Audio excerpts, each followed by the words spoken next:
Mit gondoltok, ha azt mondom, hogy ebből a gumicsónakból, amelyen ülök, ebből fogok horgászni a szürkületi, majd ezt folytatva a késő esti éjszakai órákban a ragadozó halakra. Ráadásul mindezt a mögöttem hömpölygő Dunafolyón szeretném megtenni az éjszakai órákban.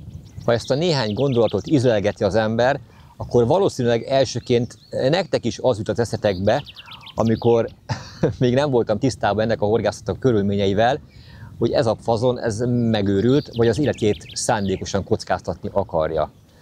Na most természetesen nem úgy keveredtem ide, hogy a Dunaparton sétálgattam, és megláttam ezt a két gumicsónakot itt egymás mellett felsorakozva, és akkor elhatároztam, hogy jaj, de szimpatikus ez, és természetesen meg akarom próbálni, és ebből akarok horgászni. Nem, szó nincs erről.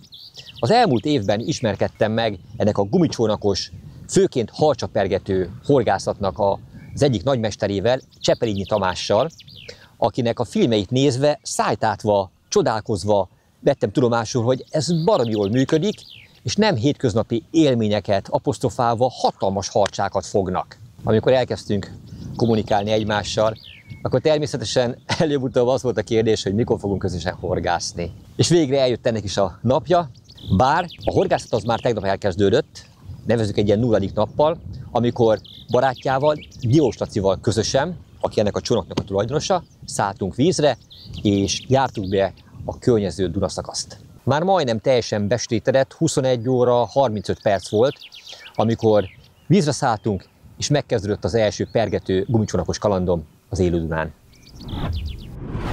Elérkezett ez a pillanat is. Végre itt vagyok a Kulcsi Dunaparton. És kedves barátaim meghívásnak eleget téve, lassan vízre szállunk.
Megmondom őszintén, hogy mielőtt vízre szálltunk, azért volt bennem egy kis félsz, volt bennem egy kis bizonytalanság, talán ez a legjobb szó erre. Az nem kérdés, hogy 100%-ban megbízok vendéglátóimban, hiszen akkor nem lennék itt. Ők, akik már azért ezt jó pár alkalommal végigpróbálták, és ők sem hülyék, hogy az életüket kockáztassák, a vendégét meg végképp nem szeretnék. De azért nem tudtam, mire számíthatok. Ráadásul tegnap este, amikor vízre mentünk, akkor nagyon fújt a szél. Bár megtapasztaltam a tavi horgászataim során, a legemlékezetesebb ilyen gumicsónakos horgászatom és túrán az pont a Tiszatavon volt, amikor az első IVCC-n a csapatommal, a pontyos csapatommal részt vettünk, óriási hullámzást, hatalmas szélvihart fogtunk ki, némi túlzással átcsaptak a hullámok a gumicsónak felett, de mégsem borultunk fel. Tehát be tudtunk menni úgy a legtávolabbi pontokra is, le tudtuk tenni úgy a végszerékeinket, és ki tudtuk fárasztani a csodálatos, hatalmas tiszatavi pontyokat, hogy hajunkszála sem görbült. Tehát aki ezt nem tapasztalta még meg, aki nem volt ilyen körülmények közepette vizen, az biztos első azt mondja, hogy az őrültség. Tehát ilyet nem szabad csinálni, főleg egy folyó Dunán, és főleg az éjszaka sötétjében. Szóval bármennyire is instabilnak tűnnek ezek a gumicsónakok, bár erről még sokat fogunk beszélni, nagyon-nagyon stabilak és megbízhatóak. Szóval ilyen érzésekkel, vegyes érzésekkel vágtunk neki az első közös horgászatnak tegnap este. Sajnos ez a csónakos horgászat hozzátartozója. Tartsa a horgon. Kicsit bekeveredtünk a dzsindzsába. Igen, a fárasztás közben. Ja. De izgalmasabb a dolog. Oké, szuper, meg vagyunk. Úgyhogy a fárasztás nincs akadálya.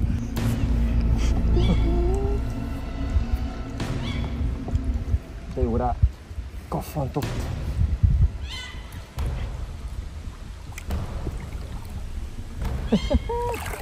Jaj, de szép, nagyon szépen akar. És az első felgetett harcsám ezen az éjszakán. A Dunából.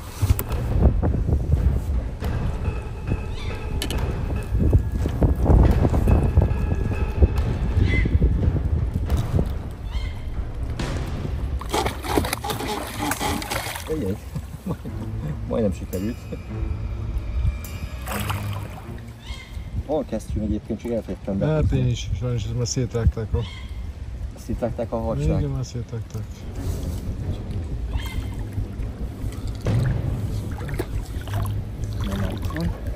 Megfogunk, jó? Köszönöm. Oké.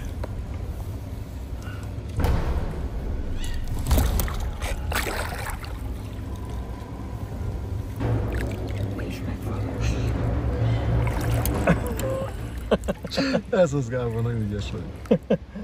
Itt van az első hali. Lacikám. Gyönyörű, nagyon szép. Harcsa az éjszaka kellős közepén, a Dunából, pergetve.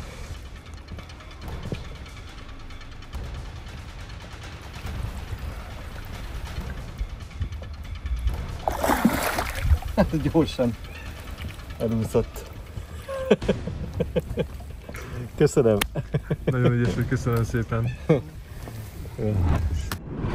Hadd mutassam be a mellettem álló két úriembert, akik belevittek ebbe az őrültségbe, akik még fanatikusabbak és őrültebbek, mint én, és bevállalják ezt a fajta horgászatot, nem is akármilyen szinten.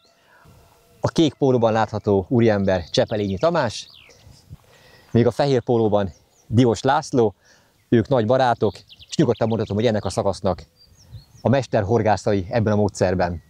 Igaz? Köszönöm szépen ezt a megtisztelő kijelentést. Hát az eredményeiteket látva, ez nem kérdés. Tomi, amikor ugye elkezdtük egyeztetni a közös horgászatot, akkor fogtál egy közel 100 kg-os harcsát, az ugye az egyéni rekordod. Jó, 100 kg-os könyv volt apostrofálva, tudjuk, hogy nem volt akkora, a horgász között mindig egy nagyot mondok, de akkor is valami nagy volt az a harcsa. Hát nagy volt, de nem is ez a lényeg, hogy az mekkora volt, hanem hogy az milyen éjszaka volt. Olyat nem éltünk még meg. Tehát ott 7 halat fogtunk, azt hiszem, Laci, igaz, vagy 8-at? És valami 10-valahány akciónk volt. Laci is fogott egy közel 2 méteres aznap este. Én fogtam, ugye 188 cm volt, és hát valójában olyan 60-70 kg, nagyon-nagyon kövér harcsa volt. De több kisebbet fogtunk, tehát ilyen 150-140 cm-es, 10 kg körülét is fogtunk. Sok-sok akció volt, és ahogy fényképeztünk egy kisebb harcsát, hogy kopogtak a halak a gumicsónak alján, kint kinyomta a nagy víz őket a partszélbe, ott álltak sorba, mint a fésűfog a harcsák, és gyilkolták a halakat, úgyhogy ez egy kegyetlen éjszaka volt. És rendkívül eredményes, amíg ezt éltek, ezt nem fogjátok elfelejteni. Hát, az nem, hát ilyen éjszaka nem hiszem, hogy egy horgász életében egyszer-kétszer maximum, de többször nem biztos, hogy előfordul. De ezt csak azt tudja megélni, aki bevállal ilyen őrültségeket, aki bevállalja ezt a módszert, és így módon is horgász is a Dunán van. Kitartás, ez a lényeg, ez erről szól, ez egy nehéz dolog. Kényelmetlen peca, nagyon nagy kitartás kell, tehát nem szabad abba hagyni, nem szabad csüggedni, mi sokszor betlizünk. A folyóvízi horgászat erről szól, de figyelj, szerintem el is húzzuk az időt, mutassuk ezt meg gyakorlatban, és fogjunk halat. Úgy van előkészítve és megszervezve ez a túra, hogy 2 gumicsónakkal szállunk egyszerre vízre, a sárga gumicsónak Lacié, míg a szürke az a Tomié, és mi megyünk elől, a Tomi, illetve hát az operatőr kollégánk Takács Péter pedig követ minket.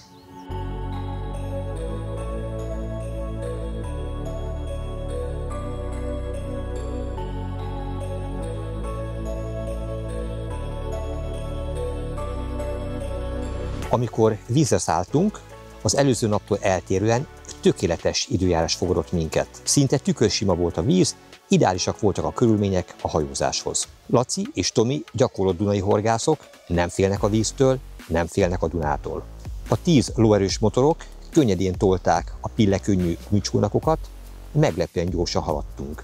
Mivel még csupán kora délután volt, messze volt még az ideális harcsás időszak, ezért vendéglátóim azt javasolták, hogy járjuk be a környéket, ismerkedjünk meg a Kulcsi Dunaszakasz szépségeivel. Illetve kapura jött egy szezonális horgászati lehetőség, amelyhez először csalit kellett szednünk. Félelmetes, hogy ez a durva kövezés ugye nem tesz kárt a csónakban. Ezt mindig olyan hitetlenkedve nézem, de hát nagyon bátran mentének a kövezésnek. Először is nagyon félve teszteltem, és egyszer-kétszer volt olyan helyzet, amikor muszáj volt kimennem, és kibírta, azóta így használom. És amikor megfordítod, akkor látod egyébként, hogy van-e károsodás az alján? Egy-két ilyen színezésbeli elváltozás van, semmi más. Tehát nem vágja szét. Nem vágja szét. Na és miért álltunk meg? Miért álltunk meg? Eperfa. Aha. Szedünk epret, ugyanis eperhulláson próbálunk jászt, balint, domolykot, hogy rajta lesz esetleg pontja. Lesz olyan fa, amelynek az ágai belógnak a Duna fölé? Igen, most alacsony a vízállás, ezt szerettem volna meghorgászni, de lesz lement sajnos a víz elég rendesen, de 8 kilométerre van egy benyúló eperfa, folyamatosan potyog az eper, és tökéletesen táplálja a halakat, ami oda megy. Ez az abszolút természetes, 100%-ban naturális táplálék. Így van, és persze mi ezt kihasználjuk. Behozok egy segítséget. Ha rövid akarunk, akkor toljuk meg egy wobbler szabadítóval, ugye? Igen, ilyen praktikus szempontból is. Az éretebb leesik, többit meg már lesz egyik kézzel. Van ilyen fehér és egészen sötét színűzs. Ugye a fehér az, ami még nem éred be. Van fehér eper is, ami így néz ki, amikor beérik, és közben átcsöppen a ruhára figyelni kell, mert be is fogja. Tehát ez rendesen fog. Igen, kicsit koszos munka, de megéri az eredmény. Kis zacsit, azt elkérheted? Aha.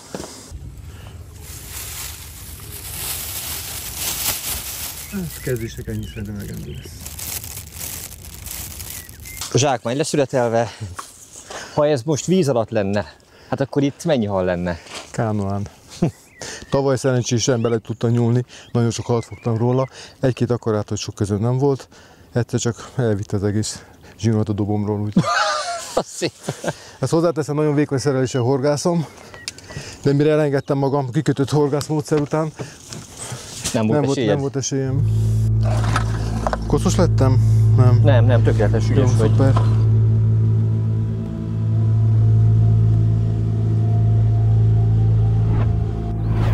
Kötök egy horgot, ami az eper felkínálásához megfelelő lehet. Elvágod, Laci? Látom egyébként, te pont olyan vagy, mint én, senkiben nem bízol, csak a saját magad által megkötött horgot fogadod el. Imádom megkötni magamnak. Nekem több történetem is van egyébként erre, amikor megkértem mást, hogy kössem el meg a horgomat, aztán a végén csak ilyen hurkák maradtak, amikor az első komolyabb hal ráakadt, azóta azt mondtam, hogy nem mint, hogy benned nem bíznék meg, ne érts félre, de nem. Én automatikusan átadtam ezt a feladatot. Tudom. Mi a jó hossz szerinted? Hát ugye ez teljesen csak az eper súlyát fogjuk kihasználni, teljesen minden fúrokban. Egy ilyen 50 cm? Tökéletesen. Elegendő? Elég, így van. Oké, akkor kötök egy végfület. Tehát tulajdonképpen ezen a végszeléken, amely az epret fogjuk bejuttatni, a fa epret, ugye, az itt azt is tisztázzuk. Azon semmi más nem lesz, csak egy horog, meg egy kis karabiner, amit belakasztjuk. Ja, bocsánat, lesz egy karabiner, persze, hogy fel tudjuk akasztani. Nem közvetlenül kötöm. Igen. És már. Kakasz bele. Szuper. Akkor ugye van egy forrott vékony főzsnor, annak a végén egy picike kis karabiner, ebben van belakasztva fluorokarbon végfül, és annak a végén itt a horog.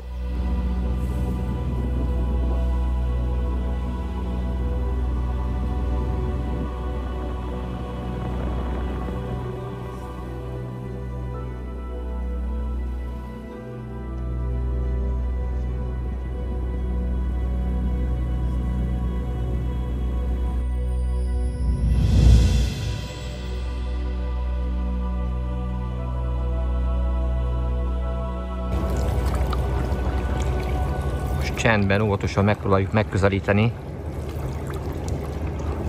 az eperfát, amelynek az ágai a vízbe lógnak, pontosabban a víz fölé, és arról potyognak le az eperszemek.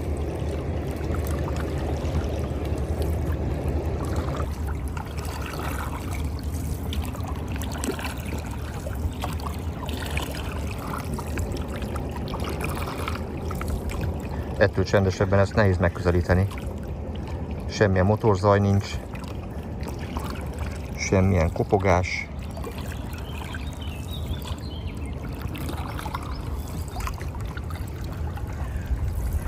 Mennyivel fölötte fogunk megállni? Hát igyekszem, hogy 10 méterre fölötte leengedünk kötelt, és ilyen 5 méteres kötéllel közvetlenül oda pontosan tudunk dobni. 5 méterre leszünk a kapástól. Közelítünk már a helyhez.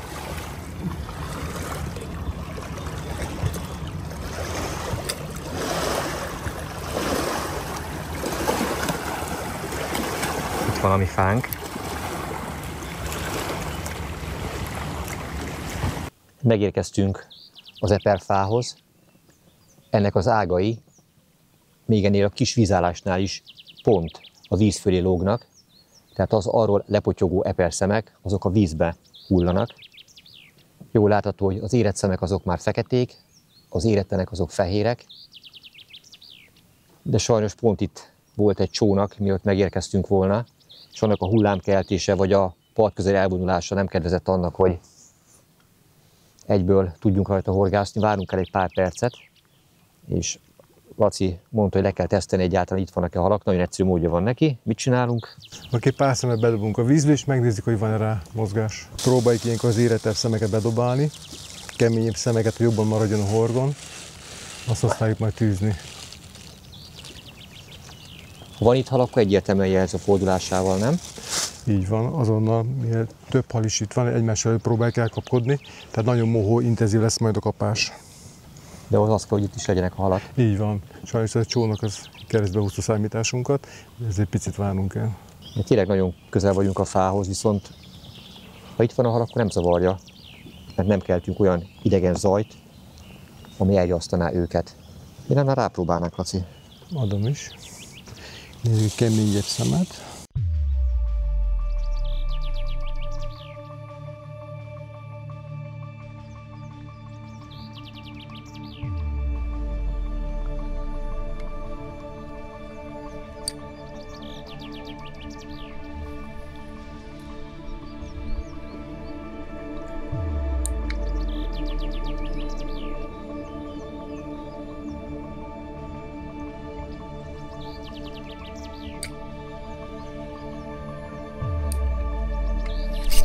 Itt van.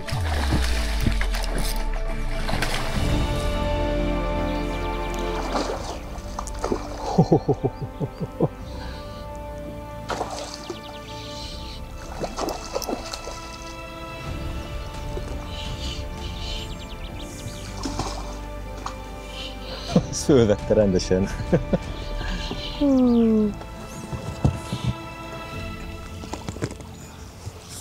Próbálj meg alányulni. Gyönyörű. Wow, de szép jászkeszeg. Laci. Aj, nagyon ügyes vagy. Gyönyörű. De szép. Gyönyörű. Jó vaskos. Jaszkó. Wow. Gyönyörű szép hal. Ez a gyönyörű jászkeszeg vette föl. A kapás nagyon határozott volt, nem volt kérdés, hogy valaki meg akarja enni a friss csalit. A száránál tűzöm meg, ott van egy kis tartása, és szinte teljes egészében elrejtem a horgot benne. Így néz ki a felcsajzott horog.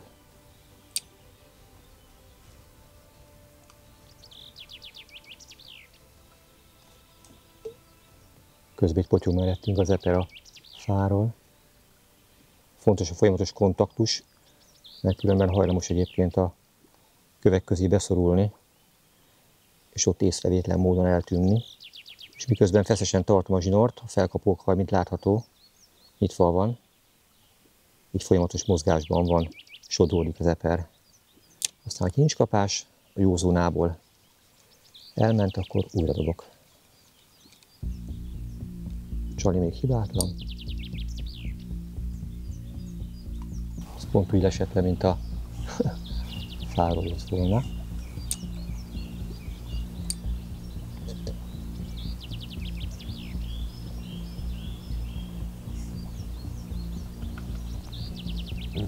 Elődurantan egy ilyen 20-as ponty.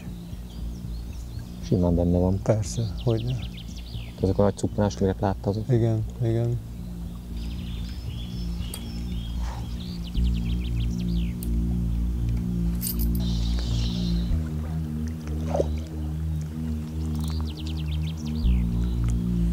Szóval finom bottal. Nagy élmény. Egy újabb? Na milyen hal?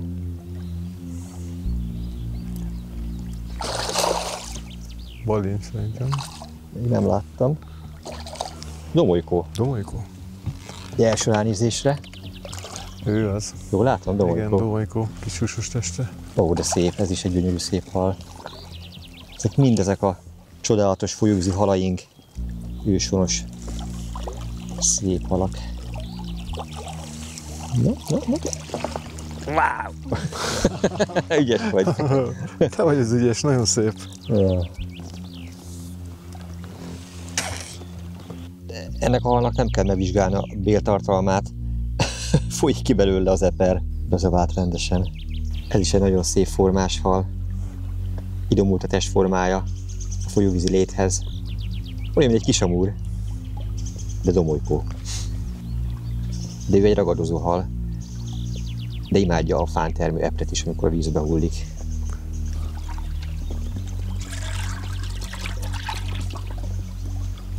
Még ugye nem sötétedett be, fölraktunk egy kisebb, vékonyabb testű wobblert, amelyben golyók, csörgők találhatók.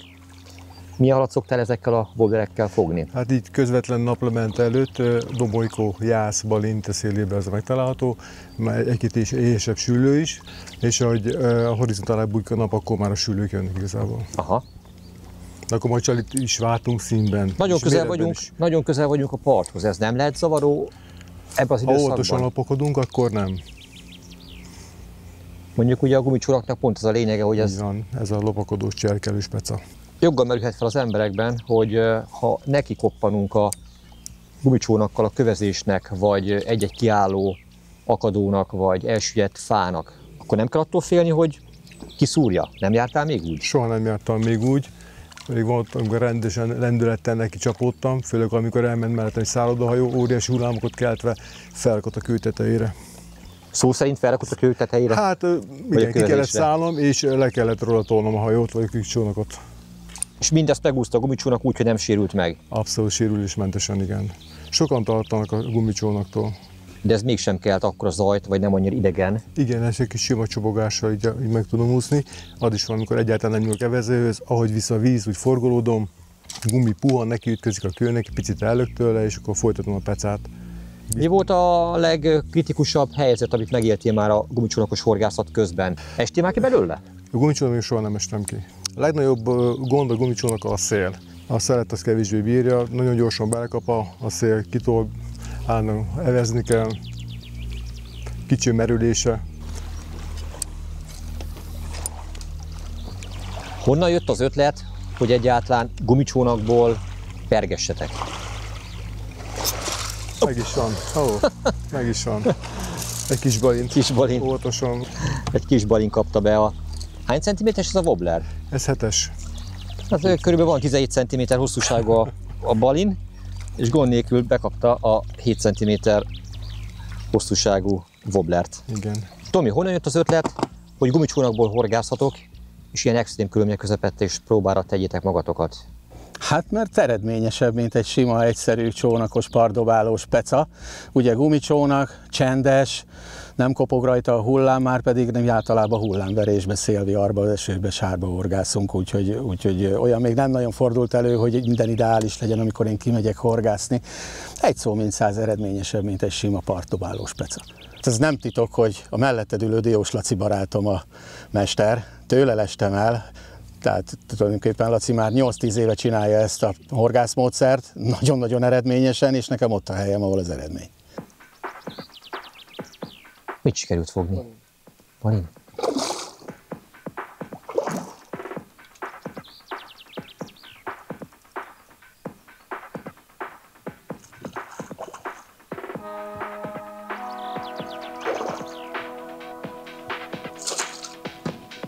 Azért látszik, hogy nem az első balinodat ragadod nyakon.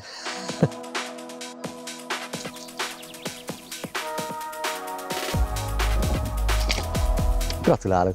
Bocsánat. Ne, így halassan! Halassan! Így halassan a legjobb, mert akkor halas lesz az én kezem is. Hát legyen úgy. Pici kis krenkekkel fogunk dobálni, közvetlen ki a kőszéle kőszórása, ott vannak ilyen kis ivadékok, szopogatják itt nappal is a különböző ragadozó halak, meg a sűrű békés halak is a kis hívadékot. Elég sok készekfélét is lehet fogni ilyenkor. Szabályosan szájba? Igen, igen. De mondjuk teljesen más a vezetési technika, tök lassan kell tekerni.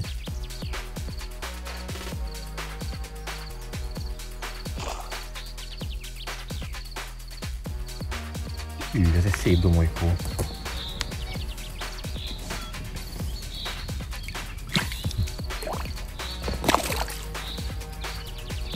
Őt is ilyen félre kell kivenni. Igen, Sajnos nem fáradt ki.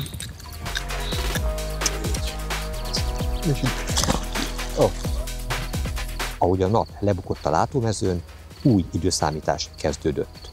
A fényváltás a süllőhorgászat legígéretesebb időszaka. Olyan érzése van az embernek, mintha a süllőkben bekapcsolnának egy gombot, amely jelzi számukra, hogy a mederben található búvóhelyéket elhagyva a partizónák felé kell úszniuk. De miért is teszik ezt? Mert a táplálékhalak is nagy csapatokban keresik fel ezeket a területeket. Ők az egyik kedvenc csemegéjük, természetes táplálékuk a gammaruszok hívószavára érkeznek, amelyek a sötétben előbújnak a kövek közül. Tehát mindenki táplálkozni és születelni akar az alkonyati, majd a késő esti órákban. Csak az nem mindegy, hogy ki lesz végül a tápláléklánc csúcsán, ki marad életben. Ki lesz a préda, és ki lesz a vadász.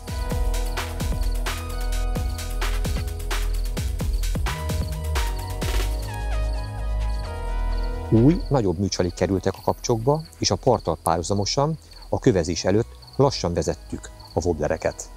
Kellemes meglepetésként ért, hogy egy erőteljes koppintás után már fáraszthattam is az első halat ezzel a módszerrel is.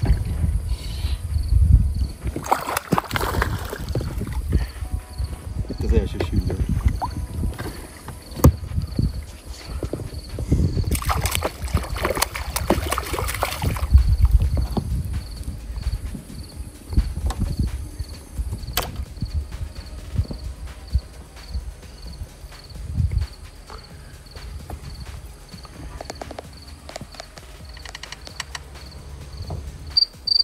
Nagyon óvatosan kell bánni a horgok eltávolításával, mert ezek a tőéles kis pici horgok, megugrik a hal, azon az ember ujjában végződnek. Na. Az első szép szürkületi süllő.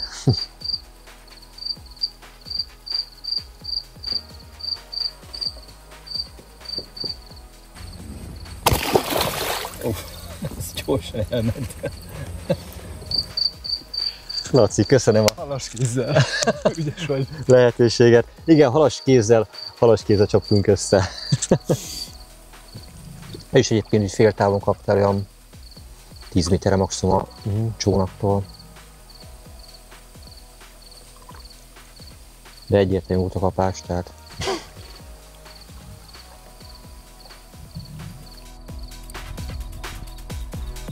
Mint látható, nagyon közel sodródtunk a parthoz a gumicsónakkal. Sőt, időnként neki is koccantunk a kövezésnek, de ez biztosan nem zavarta a halakat, hiszen minimális zajt csaptunk. Folyamatosan a magunk alatt található zónát pásztáztuk a lassan tekert wobblerekkel.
teljesen bestétedett, végre megkezdődött a harcsák vadászata.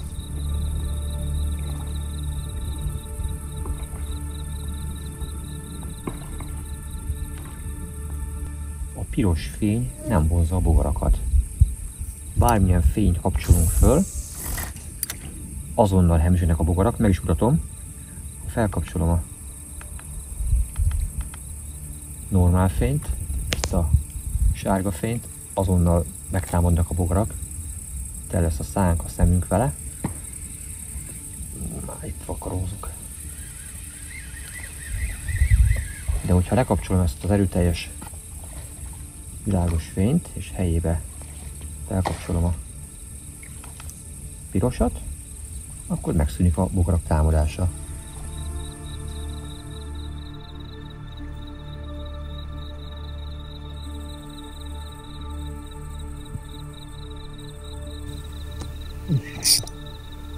Megvan.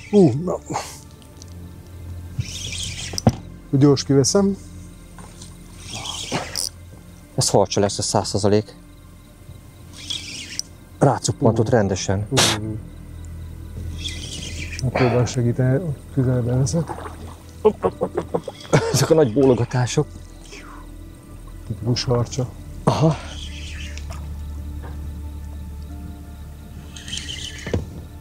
Ezt nem dobtam annyira a part szélébe, mint hogy eddig javasoltad.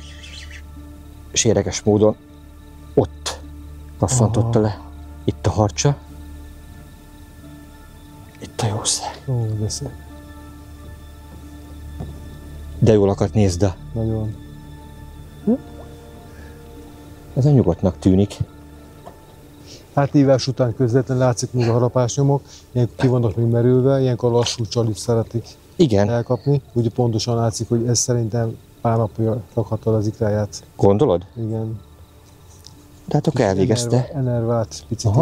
Főveszem a kesztyűt. Na gyere csak közelebb, babán.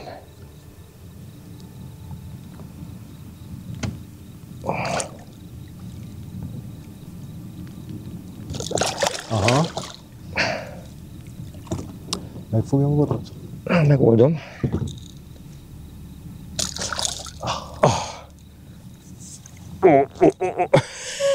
Jó súlya van. Ez már a miénk. Gyönyörű. Ma éjszaka is sikerült egy szép harcsát fogni. És most még lényegesen előrébb vagyunk. Hát tegnap majdnem hajnali 2 vagy fél 3 volt, amikor megfogtuk azt a harcsát. Most pedig még talán 11 óra? Igen, pont 11 óra van. Ebbe az izmos szájperembe.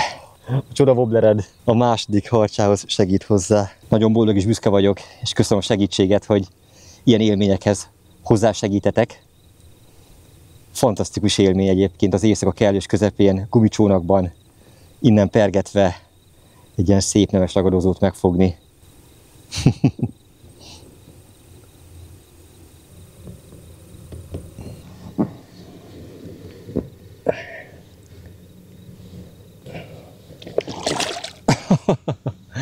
Vissza is ment. Laci, köszönöm szépen újfent. Tomi, gyere itt, és közelebb itt vagy a másik csónakban. Nagyon szépen köszönöm. Köszönöm az élményt. Halas ki.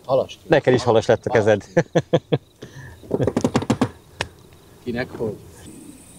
Az éjszakai halcsapergetés meglehetősen monoton, de mindvégig rendkívül nagy koncentrációt igénylő horgászmódszer.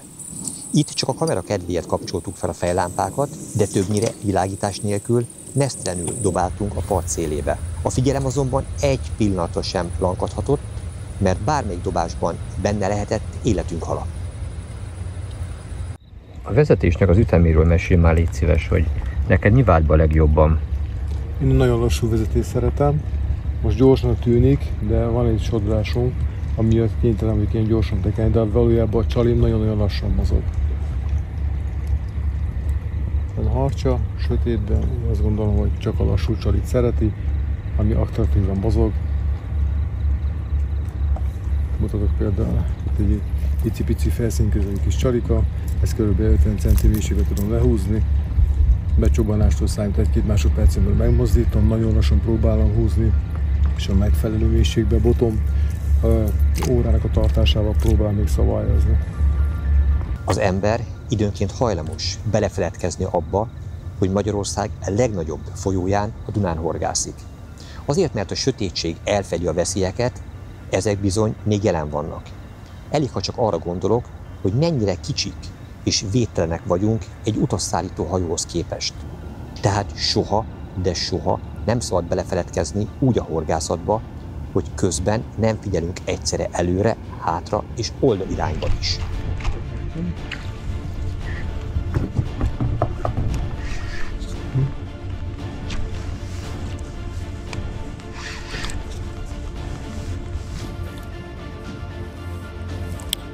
Lacikám, mi a helyzet? Sikerül nekem is akasztani a kisebbet.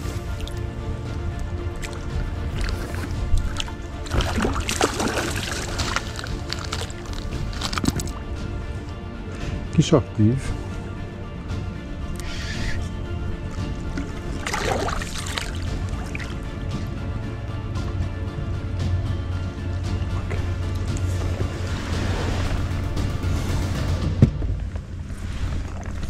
Jó.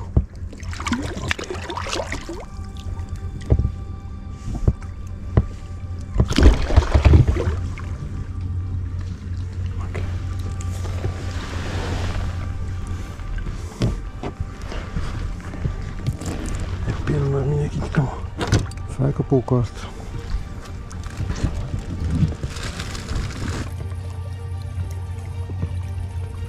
A sokadik dobásra megérkezett. Hányat dobtunk már szerinted ma? Hát több százat. Ez sajnos arról szól, akinek van türelmi kitartása, ott azért eredmény szokott lenni.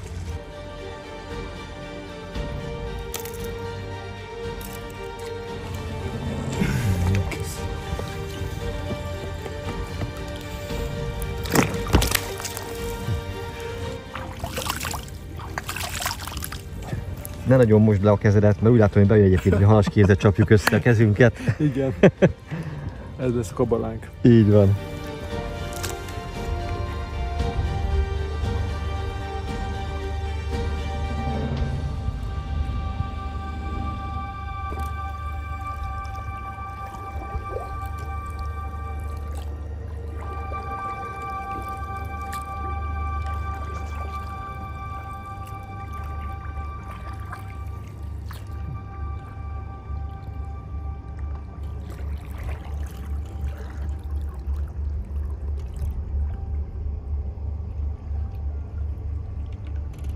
Jó fölgyorsult a víz.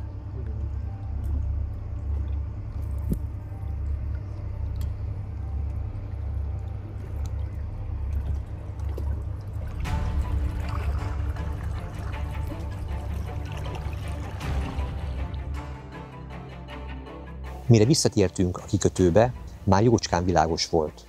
Akár a nap felkeltében is gyönyörködhettünk volna, de inkább az ágyat kerestük, hogy végre kipihenhessük az éjszakai horgászat fáradalmait. Ájultan estünk az ágyba, és próbáltunk aludni, pihenni, hogy este újult erővel vágjunk bele az éjszakai harcsvadászatba.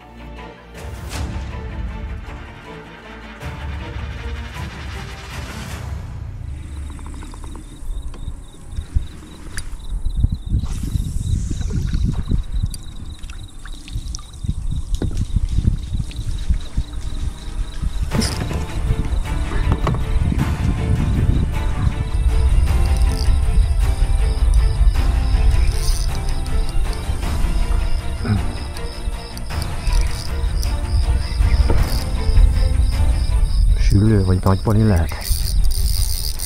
Ez harcsa. Harcsa? Harcsa, pumpál.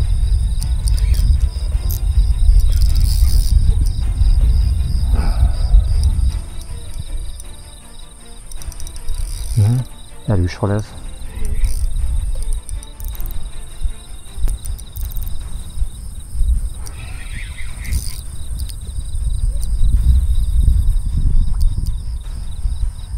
Rávágás az nagyon jó volt.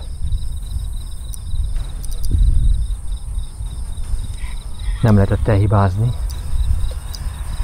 Az harcsa. Kis harcsa. Ó, furcsának ad, de meg lett. Meglepően gyorsan sikerült az első harcsát megfogni. Közben háttérben is valami lotyog.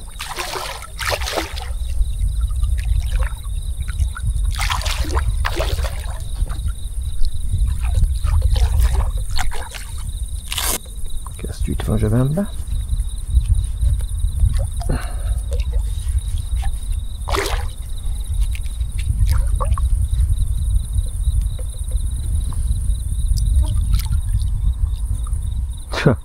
Fejtetőre akadt a horog. Az egyik. Oké.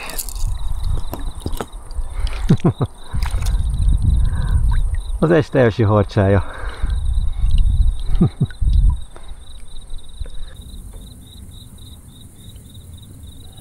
Íme az este első harcsája.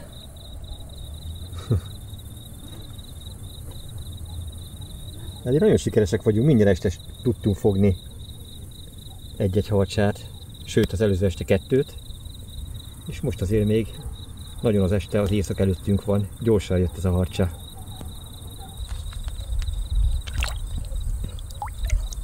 Ó, szépen elúszott. Van némi választék a wobblerekből. Mégse felkészülni mindenre. Van kedvenced? Nincs. Amelyik alatt lehet fogni, igaz? Az a legjobb. Látom, szépen lassan tekered. Ez csalifüggő is, illetve az, hogy milyen vízi réteget próbálok meghorgászni.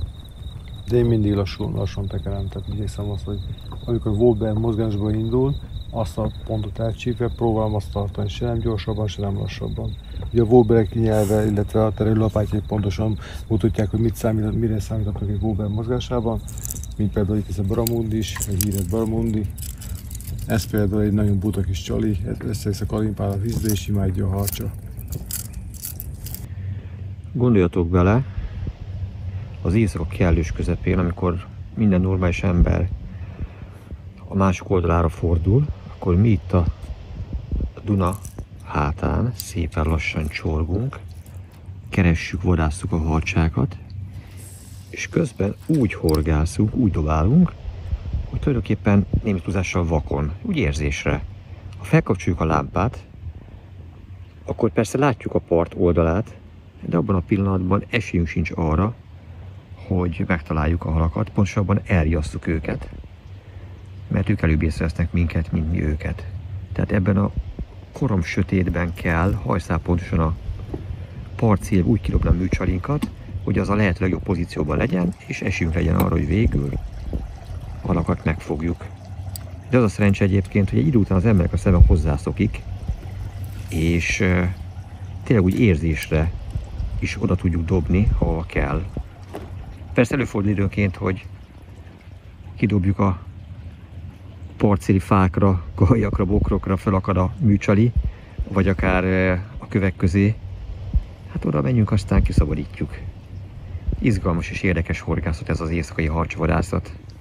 Most kapcsoltam egy kis fényt, de csak azért, mert éppen nem horgászunk, hanem pozícionáljuk a csónakot. Laci nagyon ügyesen csinálja ezt egyébként, érzi, hogy mi az optimális távolság. Most fölkapcsoltam a fényt. Adok még több fényt, hogy látható legyen a partoldal. Most eltávolodtunk, mennyire vagyunk? Egy 20 méterre vagyunk kb. A parttól. Visszafordulóban is ennek a szélét is a közepét próbáljuk megpróbálni, ahol áll a víz. Ugye az optimális távolság, amikor jó pozícióban vagyunk, akkor az a parttól 8, maximum 10 méter, nem? Igen. Na most felkapcsoltam a világítást, tökéletesen látszik a partoldal. Hajszálpontosan szépen lehet ilyenkor dobni.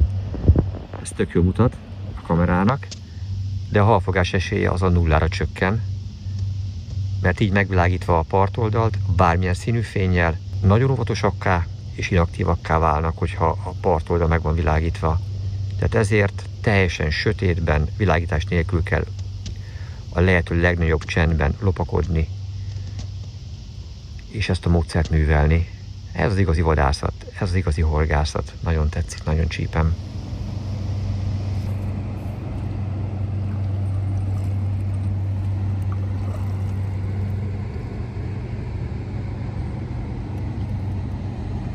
Ez a szállodahajó egész közel megy el hozzánk. Várhatóak a nagy hullámai, de stabilan állunk, ülünk a csónakban. Az éjszaka mindig tartogat meglepetéseket. Gyakori vendég a partdobott harcsázás során a bali. A tévhittel ellentétben nem csak nappali ragadozó, nem csak nappal táplálkozik. Éjszaka viszont keresztezheti a harcsák táplálkozási útvonalát is. Így akár a ragadozóból könnyen préda is lehet.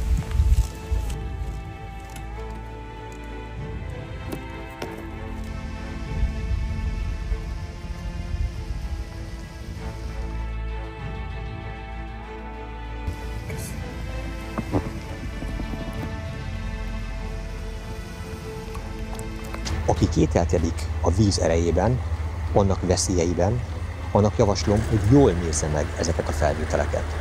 Soha ne vegyétek egyetlen folyónkat vagy tavunkat sem félvárról, ne legyetek könnyelműek és meggondolatlanok. Soha ne feledjétek. Mindig a víz az úr.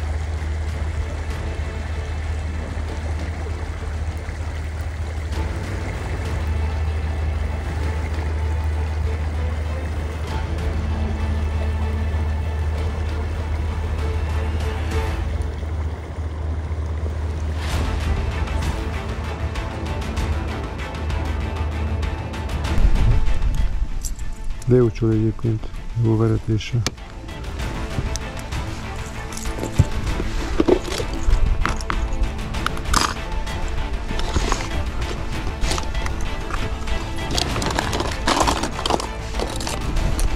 Az éjszaka folyamán jó néhány műcsali kapusba került.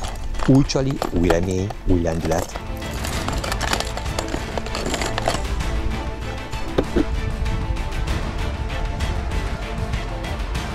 Laci, amikor ezt a wobblert feltette, még ő sem sejtette, hogy talán a harmadik dobás után egy elementális erejű kapásra vághat be. Megvan. Ez igen. Fáraszt. Lacikám.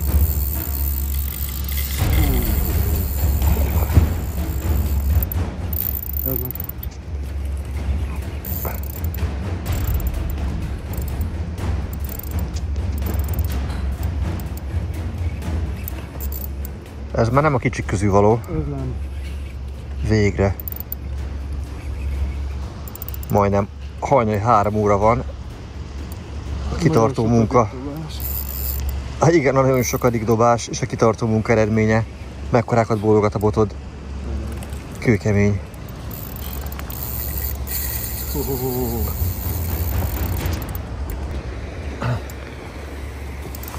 Megálltott a csónakot. Ez az ellenfél megállíthatatlanul robogott. Az erős fék ellenére méterről méterre távolodott tőlünk.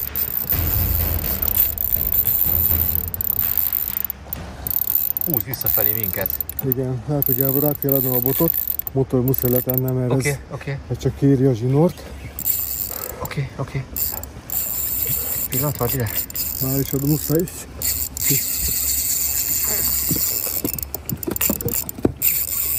Ez nagyon kemény. Laci beindítja a motort.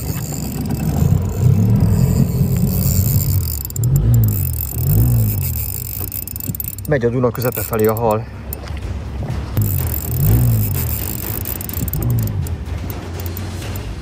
Ez erősebb, mint bármelyik.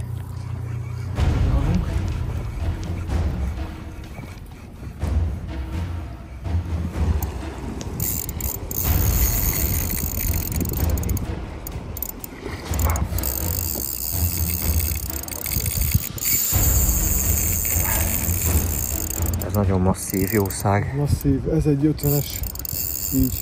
Első érzésre? Első érzésre, igen. 50 kiló? Bár úgy lenne. 2 méter körül lesz.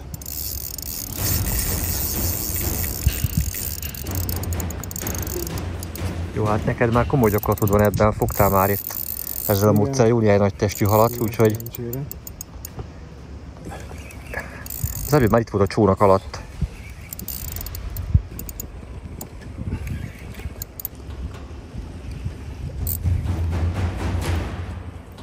Júj. Csónak alatt van. Óriási. Azt a szentségét. Jó, itt van az óriás harcsa. Óriási.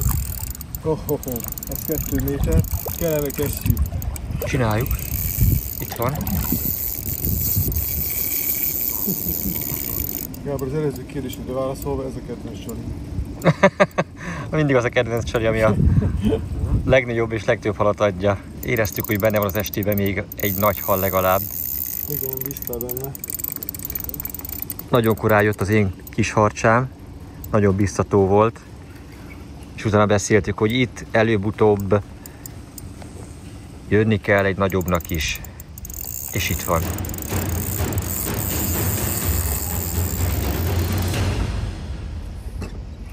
Pedig terheled, látom rendesen, tehát itt nincs kérdés. Pontokban vagyok.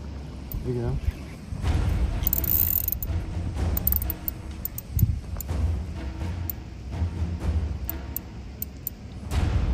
Kiment az álom a szemedből, mi? Igen, szerintem az álomban most elkerül darabig. Az előbb hogy felbukkant.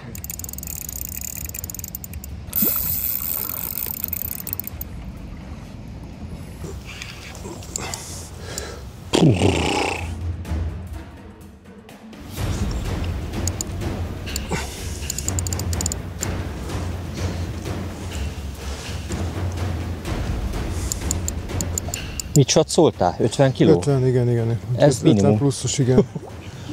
Ezt lehet valószínűleg még nagyobb is. Babám.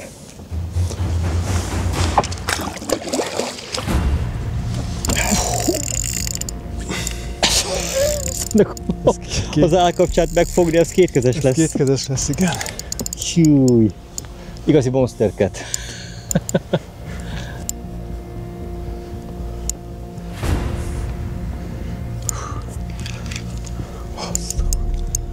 Ez félelmetesen nagy. Várj picit.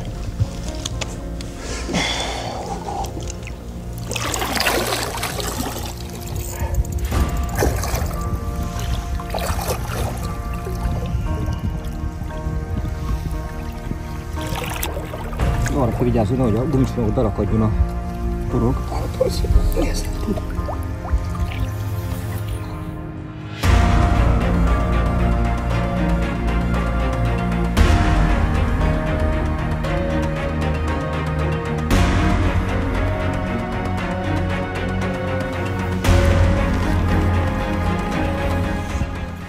Mind a két kezem benne van. Ez már stabilan meg van tartva. Most csak be kell húzni. Gábor! Láci! Segítek!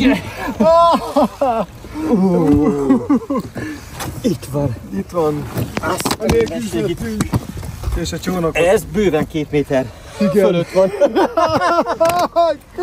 Köszönöm, Anyákás kézzel. Köszönöm. Hú, ezt megélni így együtt. Azt a szentségét. Az éjszaka kellős közepén, a Dunán. Nagyon sokadik dobás után egyszer csak. Ekkora óriás. Hogy belenyúltam a szájába, hallod? De vaskos. Ezt megfogtuk, barátom. Meg. Ez megvan. Nagyon köszönöm nektek. Köszönöm.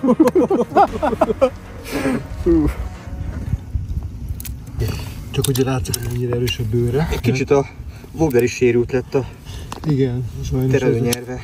Nem egy kimondott harcsás Wobbler, úgyhogy nem erre tervezték. Háromágú horog, hogy eltűnt benne. Tökéletes volt az akadás. Igen. De ez kis horog, hogy megtartotta, hallod? Ez az. Mutatom a... Ez egy hatalmas hím. Onnan lehet tudni, hogy ez valóban egy hím, hogy a mellúszójának ez a felső része egy ilyen csontosodott részé változott, ezzel tisztítja az üreget, ezzel tisztítja a fészket. Hát ekkora úszóval lehet is tisztítani a fészket. Óriási. Óriási. Na Laci, ez kérlek szépen a teljes hossza 210 cm. A farokbojt tövéig 200 cm. Majd hát 211. Azzal tiszteljük meg ezt a gyönyörű, fenséges csúcsagadozót, hogy vízbe jöttünk. Jó, most azért nyáron ez annyira nem megterhelő, vagy nem annyira kellemetlen. Ilyen, mint maga a súlya, nagyon nehéz. Inkább azért nyögszörgünk, mert nem tudjuk úgy tartani, hogy könnyen megmutatható legyen, de hát látjátok, milyen óriási vaskos, hatalmas példány. Azért látszik, hogy az ívás időszakon már túl van és harcolt. Az úszóin látható egyébként, hogy a fajtársaival meg kellett küzdeni azért, hogy ő uralja a környék nőstényeit. Óriási feje van ennek a dunai ragadozónak. Laci, mekkora volt az egyéni rekordod, amit a Dunából kergetve fogtál már? Hasonlókat már fogdostam, úgyhogy körülbelül szerintem ez egyéni rekord méret. Igen? Igen, nagyon büszke vagyok, hogy pont mellettetek élhettem ezt át. Súlyát mennyire satszolod? Ilyen 70 kg körül. Brutális. Nagyon vaskos, nagyon testes, hatalmas fejjel rendelkezik, óriási farokvéggel, tehát látszik a... Igen, arányosan vastagság. vaskos, Igen. arányosan nagy, Igen. kapitális hal. Igen. Hát akkor én különösen büszke vagyok rá, hogy ezt együtt tudtuk megfogni. És nagyon köszönöm a profi kiemelést. Ez a legkevesebb. Te voltál profi a fárasztása során és a megakasztása során. Mekkora farokbótja van. Nem maradt más hátra, mint ennek a nemes ragadozónak az elengedése. Készen állsz, Laci? Hagyd menjen.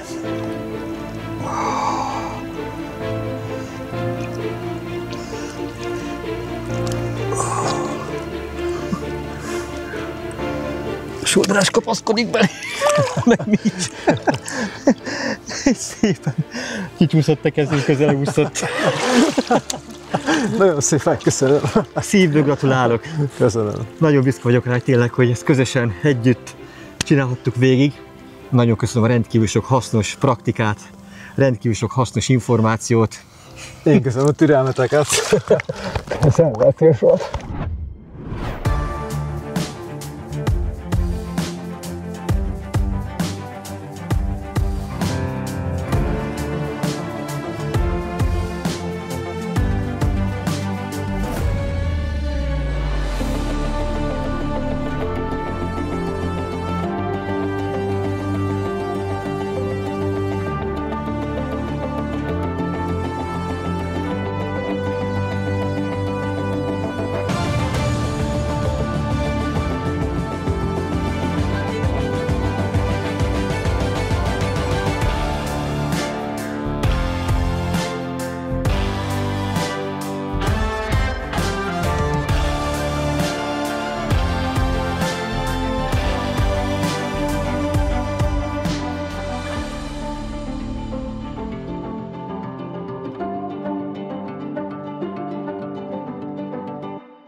A harmadik közösen átpergetett éjszaka után úgy érzem magamat, mint habcsók a napon.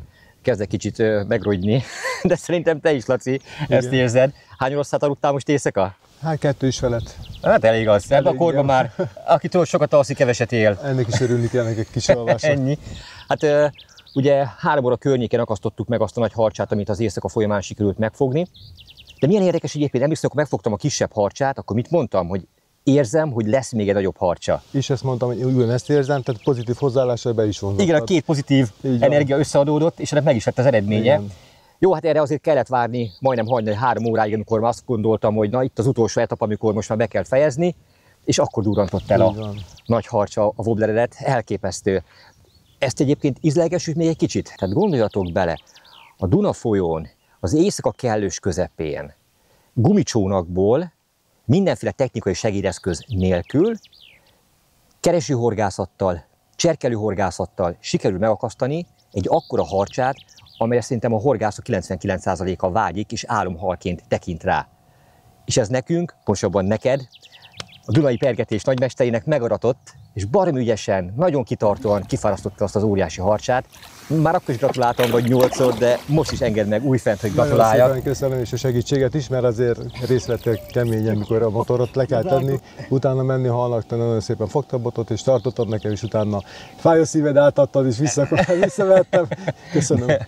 Ezt alatt te akasztottad, ez a te halad, egyértelmű, nem kérdés, hogy ezt neked kell kifárasztani, és ez minden így volt rendjén, ahogy ez történt, és nagyon büszke vagyok arra, hogy ezt közösen élhettük meg, közösen csinálhattuk végig, és ennek aktív részese lehettem. Már menet közben is nagyon sokszor mondtam, hogy nagyon sokat tanultam, nagyon sok hasznos információt gyűjtöttem be neked köszönhetően, de mielőtt ezt folytatnánk, még arról nem beszéltünk, hogy te hány éve harcsázol? Hát ilyen tudatosan pár éve csak. 30 éve járok ki a Pófolyóra, minden módszer kipróbálva, de igazából itt kristályosodott ki a Dunán, hogy pontosan mit is kell csinálnom, és hogyan kell halat megkeresnem. Mondtátok korábban, hogy 8 éve vásároltad meg ezt a gumicsónakot. Igen. Ez miből adódott? Ennek az apropója honnan jött? Abból adódott a gumicsónak vásárlásom, hogy nem szerettem volna függeni senkitől se. Budapesten élek, nem volt lelkem, hogy tároljak egy rendes csónakot, ami egy merevaljú, úgyhogy egy összecsukatos kompakhajóra volt lehetőségem, megvettem, úgyhogy ebből alakult ez a mostani tudásom. Tehát tulajdonképpen a szükségszerűség és az alacsony költségvetés hozta ezt a úgymond kényszerhelyzetet, amit te tulajdonképpen előnyöddé formáltál, mert hát ennek a gumicsónakos pergetőhorgászatnak nyugodtan mondtam, a hazai nagymestere lettél. Köszönöm szépen, hogy ezt gondolt, hogy nagymester lettem, megtisztelő. Igazából csak a tapasztalatot próbálom átadni neked. Visszatérve a gumicsónak vásárlása nem volt más lehetősége, nem az pénz miatt, hanem a tárolás miatt. És hogy ne függjek senkitől, azért volt ez a kis gumicsónak is. Pont sárga színből sikerült megvennem, ezért ez lett az ismertető jellem, hogy a sárga csónakos. Mindenki így ismer a Dunán, hogy a sárga csónakos. Elérkeztünk egy nagyon fontos témakörhöz, amely nem más, mint az, hogy milyen műcsalival horgászunk harcsára. Én biztos veszem, hogy a nézők döntő többségét ez érdekel a legjobban, mert azt gondolják, hogy a siker kizárólag ezen múlik. Laci, mit gondolsz te erről, illetve mutasd meg, légy szíves, azt a 4 wobblert, amivel eddig sikerült harcsát fognunk, vagy bármilyen egyéb ragadó Nagyon szívesen megmutatom az nem titok. Első a jó bevált barramundi. Ezt keveset dobtuk, de mégis a tegnapi napon ezzel adott harcsát. A következő, amivel Gábor 3 harcsát fogott, egy picit feltűningoltam, mondat is elmondom, hogy miért.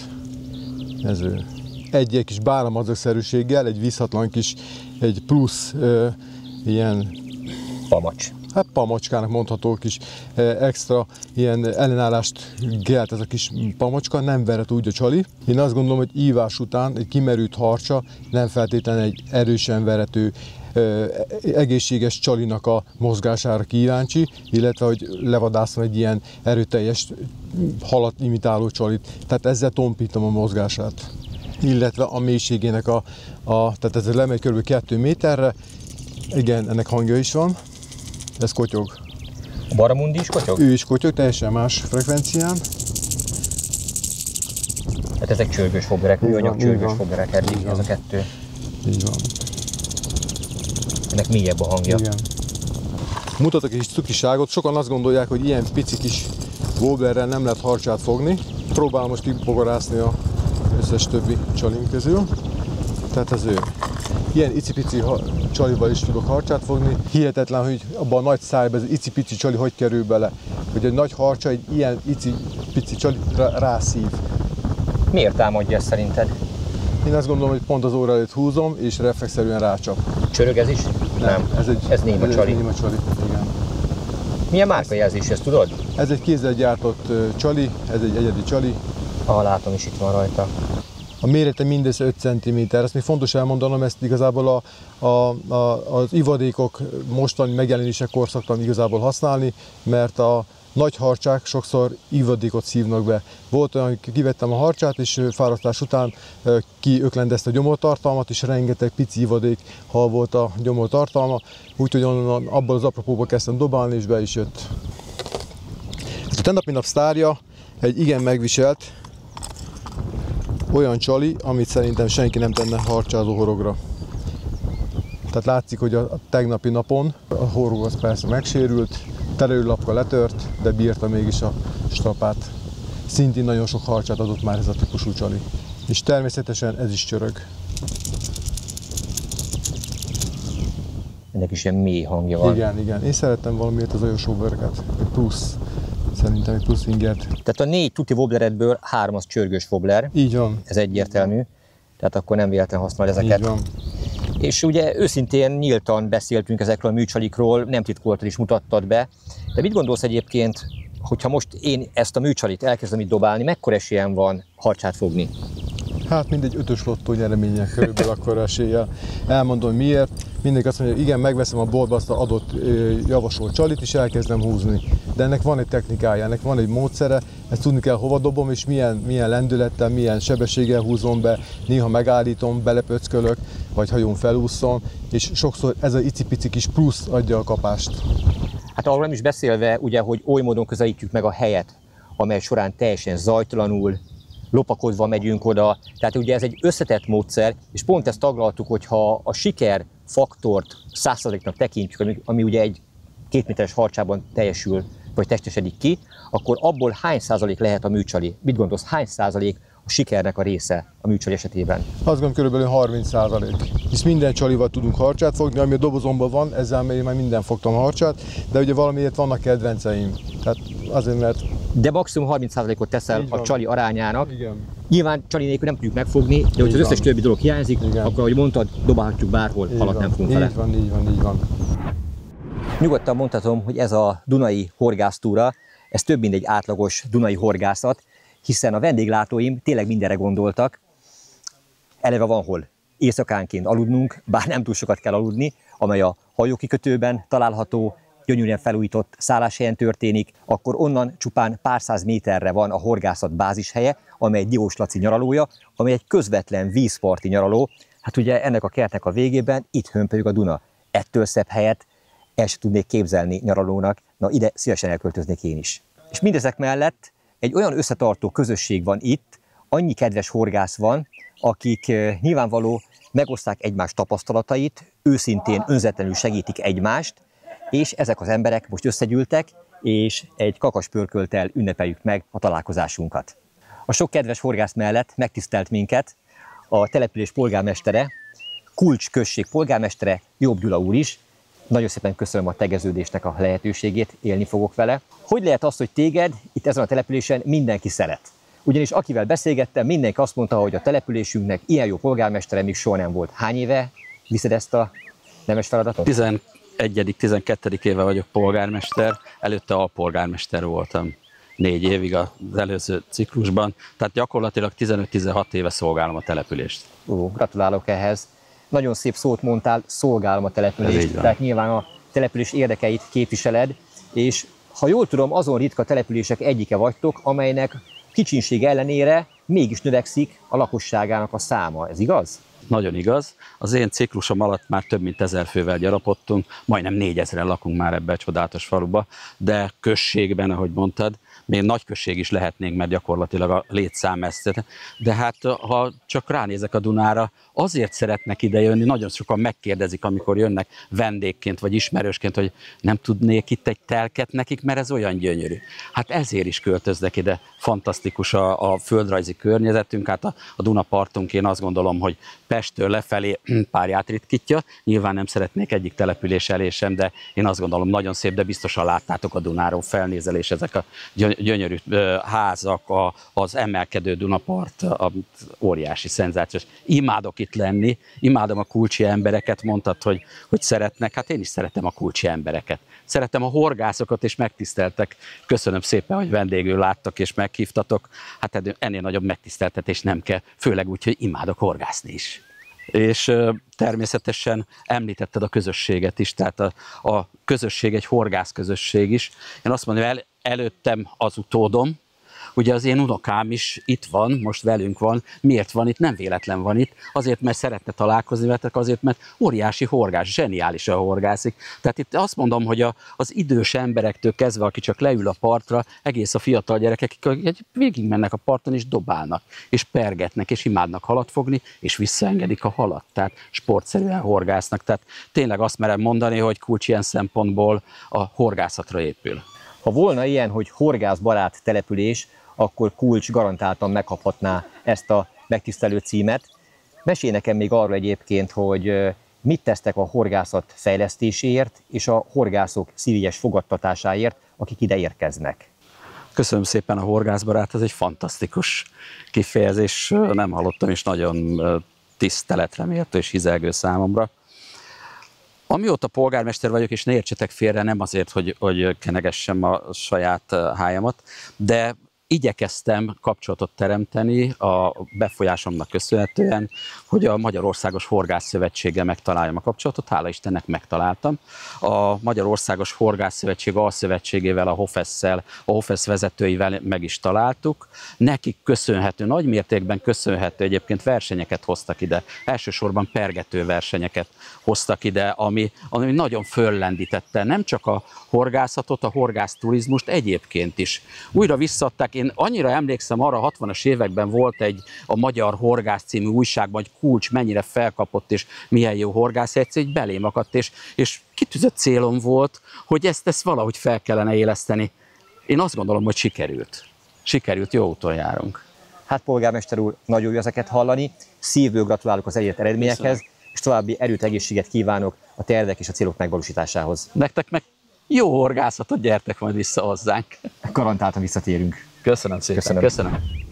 Nagyon szépen köszönöm mindenkinek, aki eljött, hogy tiszteltetette itt a kis birtokomon, úgyhogy egészségünkre. Egészségünkre. És az esti jó fogásra. Egészségünkre. Egészségetekre. Egészségünkre. Egészségünkre.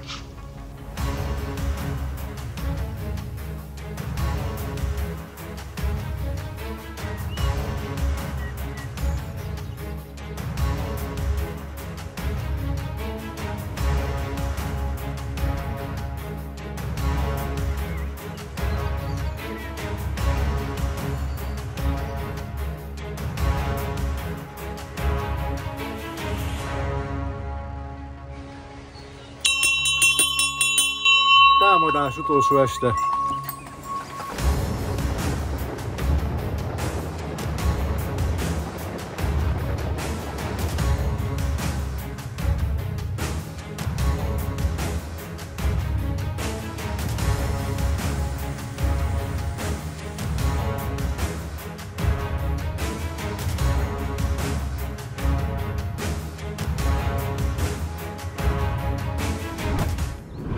Egy nagyon fontos kérdésről nem esett még szó, de nyilvánvaló, ahogy telnek a napok, ugye úgy válik egyértelművé számomra is, hogy mi az a megfelelő horgászeszköz, amely ehhez a módszerhez, ehhez a harcsavadászathoz, harcsapelgetéshez a legalkalmasabb.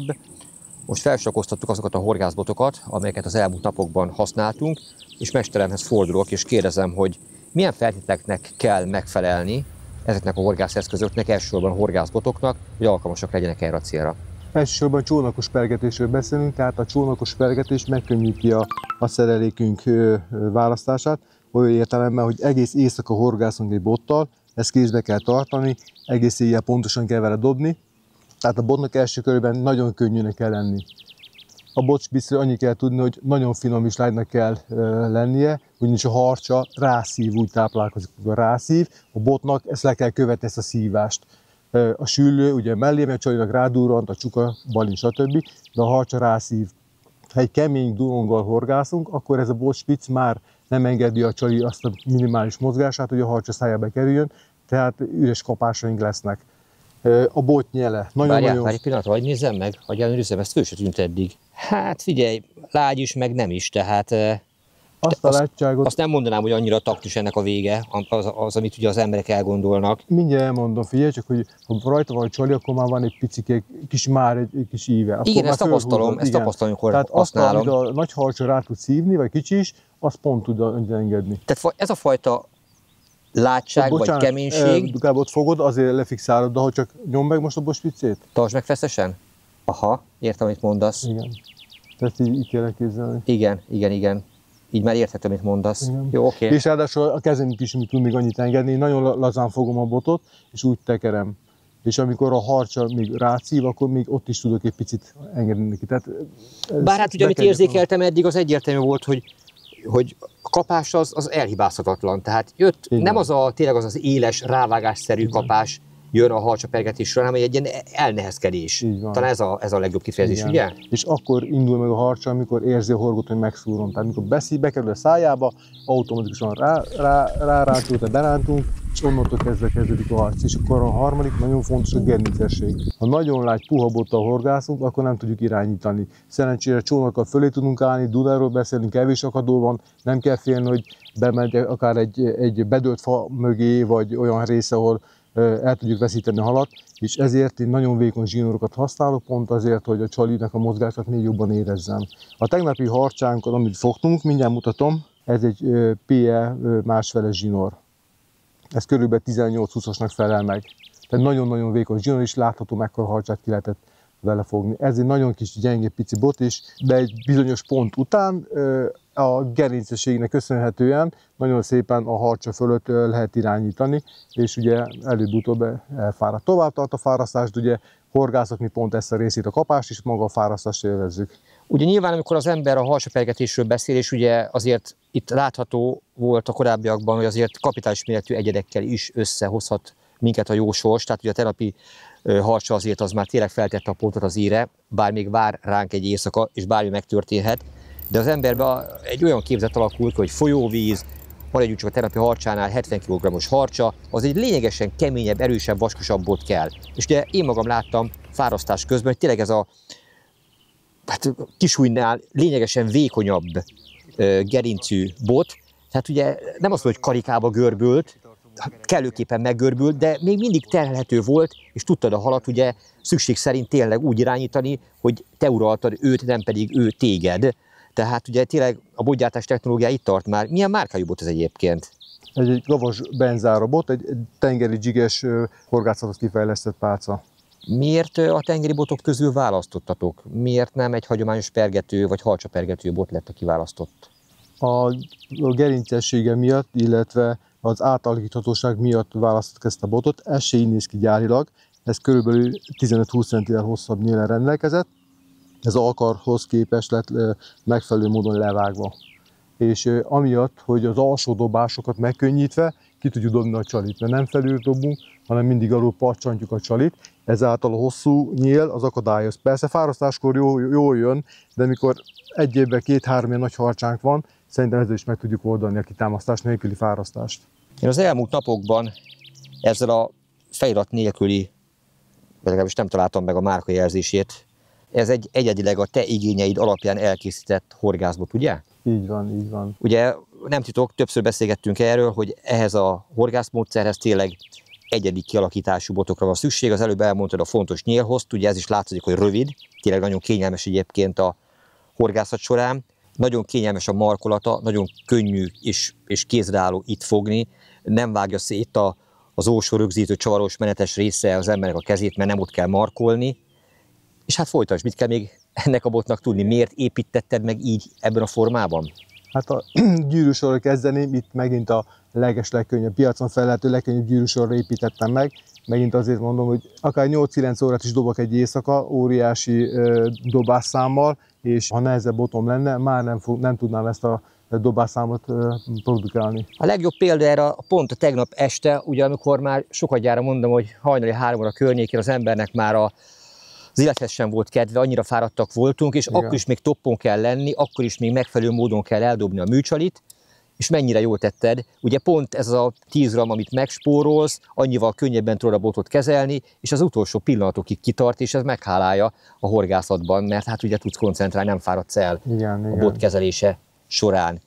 De ugyanakkor megvan a kellő feszessége, gerincessége is ennek a botnak, ugye megfelel minden olyan kritériumnak, amit te korábban felsoroltál, viszont van ennek a botnak egy hátránya, az pedig a relatíve magas ára. Tehát azért ez egy ilyen 400 € környéki bot, jól tudom, ugye? Ennél picit magasabb volt, de körülbelül... Ja, még drágább volt? Igen. Elképesztő, hogy egy ilyen kisméretű, de nyilván speciális igényeket teljesítő bot, ez közel 200 000 forint. Viszont ha volna egy ötletem, javaslatom, és ezt most itt a nagyközönség előtt neked szegezem. Ugye tudod azt, hogy nekem megvan a kínai Kaiwo gyárral az a kapcsolatom, az a botgyártói kapcsolatom, amely során ők tényleg bármilyen horgászbot előállítására képesek, ráadásul a világ legjobb minőségű karbon alapanyagából, ugye a toráj T1100G M40X karbonalapanyagot használják, és némi túlzással bármit képesek megcsinálni. A te szakmai tapasztalataidat, 30 éves halcsapergető tudásodat ötvözve ennek a gyárnak a technikai lehetőségeivel. Mit gondolsz? Belevágjunk? Én azt gondolom, hogy a harcsások ki vannak éhezve, egy igazi pergető harcsás ki van éhezve egy olyan botra, ami tényleg egész nap kidobást, illetve azt a terhelhetőséget is, szóval kompakt. Tehát mindent bír, amit egy igazi horgász elvár egy bottól. Szerintem óriási lenne, mert sajnos, ha nem volna ismerettségemben, hogy kit kéne megkeresni, hogy kivel építse botot, nem tudnék ezt hozzájutni. Tehát jól értem, a piacon egyszerűen nem találsz gyárilag készen olyan botot, ami a te igényedet maximálisan kiszolgálja. Abszolút nem. De ha hozzá tudok járulni a tapasztalatommal, hogy egy megfelelő botot tudjunk, vagy segítségével tudsz piacra dobni, azt nagyon megköszönöm és megtiszteltető, hogy segíthetek ebben. Látod, egy kicsit zavarba jöttél. Nagyon, nem tudok beszélni, fáradt is vagyok, de igen. De semmi gond. És akkor... Ez most egy olyan lehetőség, figyelj, ez egy olyan lehetőség, amely jó lehetőség neked, mert nyilván nekem a te szakmai tudásodra van szükségem, te pedig kezedbe foghatod álmaid horgászbotját, amit a világ egyik legjobb gyártójával tudunk közösen létrehozni, és ráadásul ez nem csak egy öncélú dolog, hogy elmutatod, hogy hű de frankó, hogy van nekem egy jó botom, hanem hogyha ez sikeres, ez működik, akkor egyértelmű, hogy ezt szeretnénk forgalomba hozni, amellyel sok 10-100-1000 halcsást tudunk megörvendeztetni. Hát ez a cél, nem? Ez a közös cél. Ezen dolgozzunk. Elvállalod? Gábor, nagyon megtisztelsz. Vágjunk bele. Nagyon kedvesek, köszönöm szépen, hogy elfogadod a tanácsaimat, illetve tapasztalatommal hallgatsz. Nagyon köszönöm.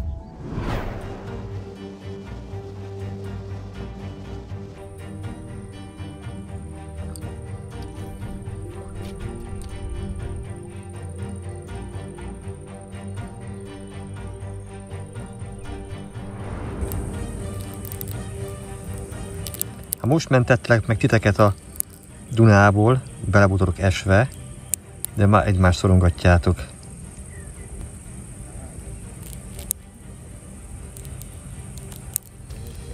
Milyen erősen szorítja egyik a másikat. A szürkületben újfent a süllyöpergetéssel próbálkoztunk, nem is eredménytelenül.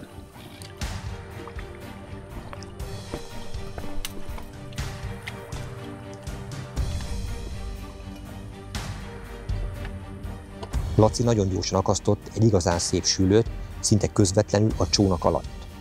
Rövid határozott fárasztást követően már a felszín közelében méltatlankodva rázta a fejét.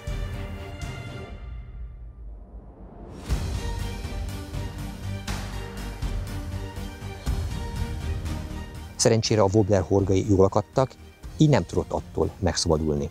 Lacit is meglepték a süllő impozáns méretei, alig tudta a hátát átfogva a csónakba emelni.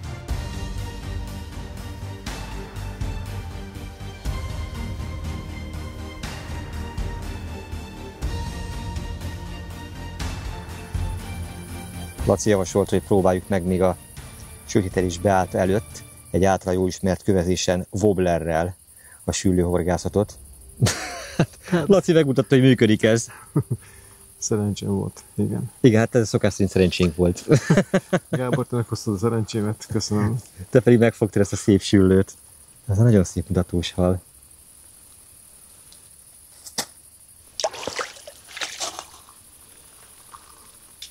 Gyere csak ide, Laci, add csak ide a halas kezedet. A szerencsés halas kezed. Ez mindig bejön, jó halas kézzel kell összecsapni, és akkor, ha ezt megdőzsölöd, akkor fogsz egy nagy halat. Figyeljétek meg, fogok egy nagy halat. Legyen így. Nagyon szurkolok, bocsánat. És várjál csak, mutassuk meg, hogy mivel sikerült megfogni. Úgyis mindenki arra kíváncsi, hogy mivel fogtad.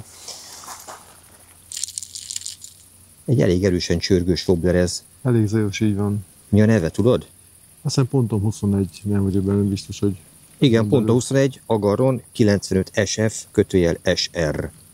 Ez a típus jelzése. Tényleg itt van a 21 a szemecskéjében, ponton 21 csalikra jellemző védjegy. Ügyes vagy. Neked nagyon bejönnek ezek a csörgős wobblerek. Harcsára, süllőre egyaránt. Igen, szeretem használni őket. Nem is eredménytelenül.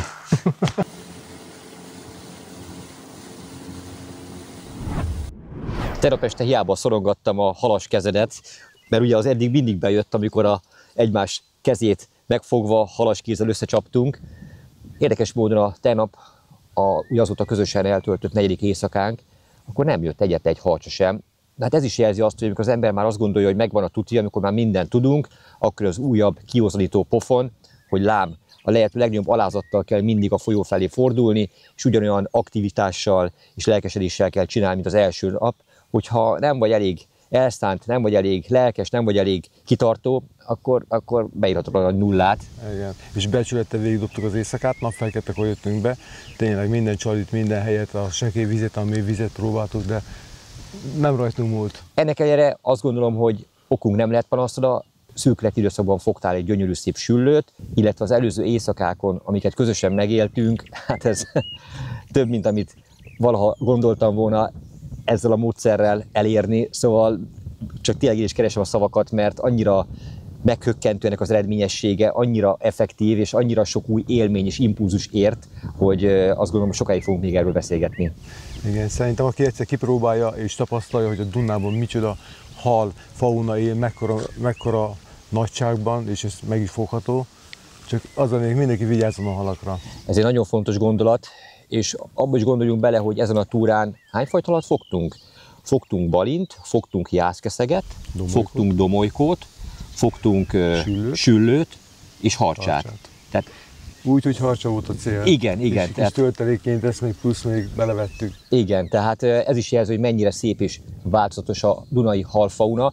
Mindamellett ugye, amit már egy korábbi filmemben, az elmúlt évben, amikor Tiszatavon horgáztam, ott is már ezt firtattam, ezt a témát, hogy érdekes, hogy azért milyen jó látni, hogy mennyire fejlődik a horgászok hozzáállása a halakhoz, illetve nyilván a szabályok szigorodásával, például a dunai törzsállomány, beszéljünk a pontyról, amurról, süllőről, csukáról, dévérkeszegről, és még hosszasan sorolhatnám a felső méretkorlátozással védett halaknak a sorát, de valamiért a harcsa jelen pillanatban nem élvez kiemelt védelmet.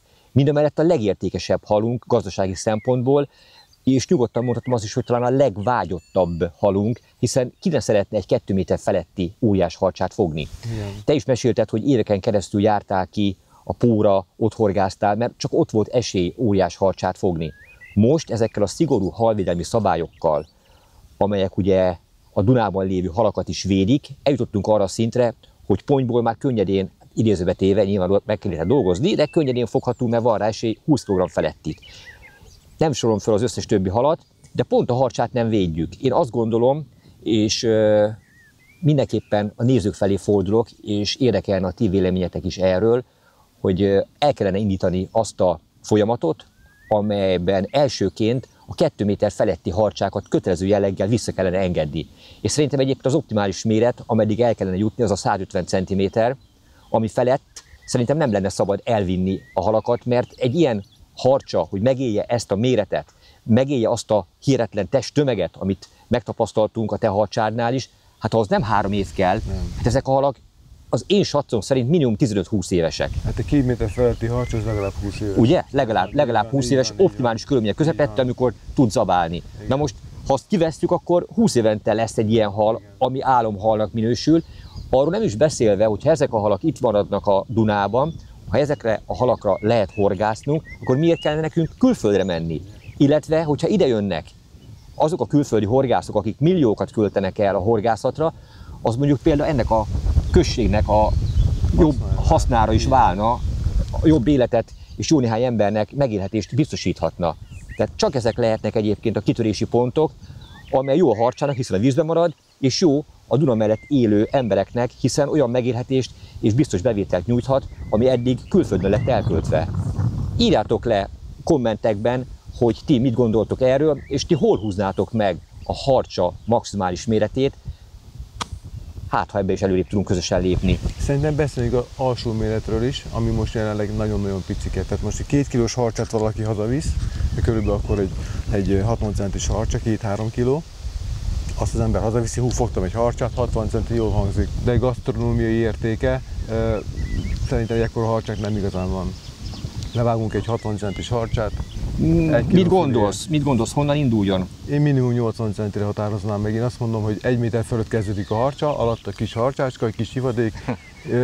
Nem nagy kipűségből, csak az, hogy én nem hagynám, hogy ezt, Értem, mit mondasz. ezt levágják. Tehát mondjuk egy optimális méret szerint, ami harcsából megtartható lenne, az mondjuk 80-tól 150 cm-ig. Hát, még a felső határt csökkent, én nem 150, azért már az nagy, én 140 cm maximum. Aha. Jó, figyelj, ezt bízzuk egyelőre most a nézőkre, illetve hát ebben is valamifajta konszenzusra kell jutni, hogy mondjuk akár egy egységes javaslatot tudjunk tenni a Magyarországos Horgászszövetség felé. Ez egy jó kiindulási alap lehet, ami alapján fel tudjuk mérni azt, hogy tényleg mit szeretnétek, és ti mit javasoltok, aztán ezt fogjuk majd a vezetőség felé interpretálni, és akkor el fog dőlni az, hogy a Magyarországos Horgászszövetség partner ebben vagy sem, vagy hogyan tudjuk tényleg a törzsállományát a harcsának megvédeni. De ez nagyon jó gondolat egyébként, mert sehol felső körökben nem hallottam, hogy a harcsák védelme, minden halfaj védelme nagyon fontos, de a harcsák védelme is valami kiszorult ebből, és hogy valaki erre fölfigyelt, hogy ez egy nagyon szép értékes halunk, és